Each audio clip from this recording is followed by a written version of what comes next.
What is new about the EMRT 2.0? Since April this year, the new version of the EMRT 2.0 is published and it's ready for use. It is a new version, a so-called major release, 2.0. Before we had 1.3, so that means there are a lot of differences in the template which require the major release changes. Since the name is called Extended Minerals Reporting Template, it was from the beginning clear that it was supposed to have more substances being added over the time. Already announced last year, it was clear that the substances copper, lithium, nickel, and natural graphite will be added to the EMRT in addition to the already existing minerals cobalt and mica. The EMRT now also has a so-called mine tab in addition to the already existing smelter tab. There's also a smelter lookup that contains a lot of existing smelters for the new minerals, not only cobalt and mica, but also the 4 ones that suppliers and any company who report on the EMRT can select out of this smelter list.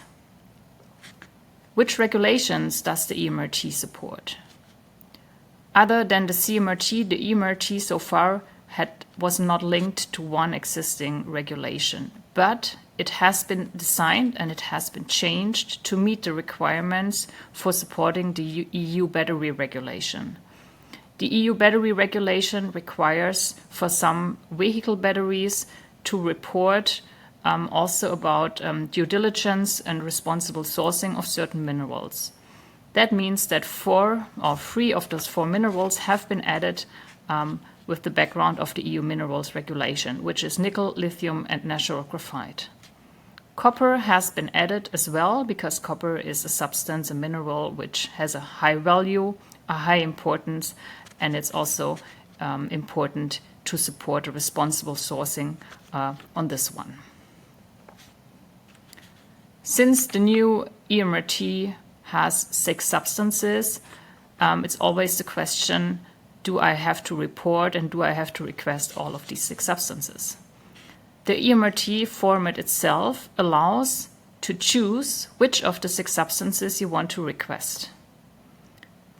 There's a possibility to kind of delete and narrow down the list from 6 substances, for example, to 2, 4, or how many you want to request from your suppliers. This allows you to specify more in detail which information you actually need.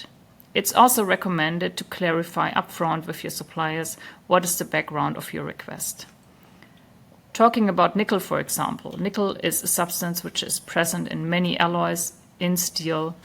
It is, I wouldn't say everywhere, but it's quite commonly used. If you request nickel, it's the question if you request it because it might be present in batteries or if you're interested in any kind of nickel presence. So how industry, how your customers, how suppliers are going to deal with that situation, especially for nickel, it is not yet clear. We will see that when we have more experience and when more companies have started their EMRT program for 2025. Of course, if you are going to receive or if you receive a request from your customer, you need to check which of the minerals they are requesting from you. And then, of course, you have, or it's recommended to respond with the requested minerals as well. How does IPOINT support the new EMRT version? We are happy to announce that we have now implemented the EMRT 2.0 into our IPOINT conflict mineral solution. That means that having a professional license or higher, you can use the EMRT requested from your suppliers with all available functionalities. Means you can pre-select the minerals that you want to request from your supplier. In our master data, you can set mineral flags. That means you can already define which expectations you have on the responses from the supplier and later on match their response with your expectations. You have red flags, same or similar to CMRT, that checks the expectations, check the smelter conformance status, or any other checks and analysis you want to run. It allows you to run analysis on supplier feedback, response rates, and also on all the red flag situations and checks. Finally, of course, there's a possibility to roll up your data received from the supplier and create your own company EMRT, create product-related EMRT, or any kind of report you need specially to meet the demands of your customer.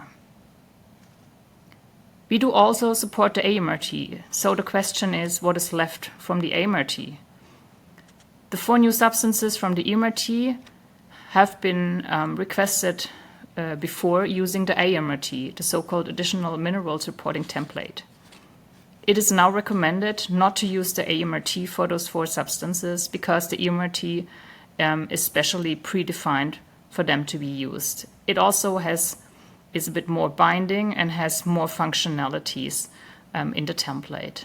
The AMRT can be used for any other substance which has a certain importance for you, for your customers, and for the market. A typical use can be raw earth minerals or any other material that you are interested in. If you want to learn more about IPOINT, about our IPOINT conflict mineral solution and offerings, contact me or visit our website. We are happy to support.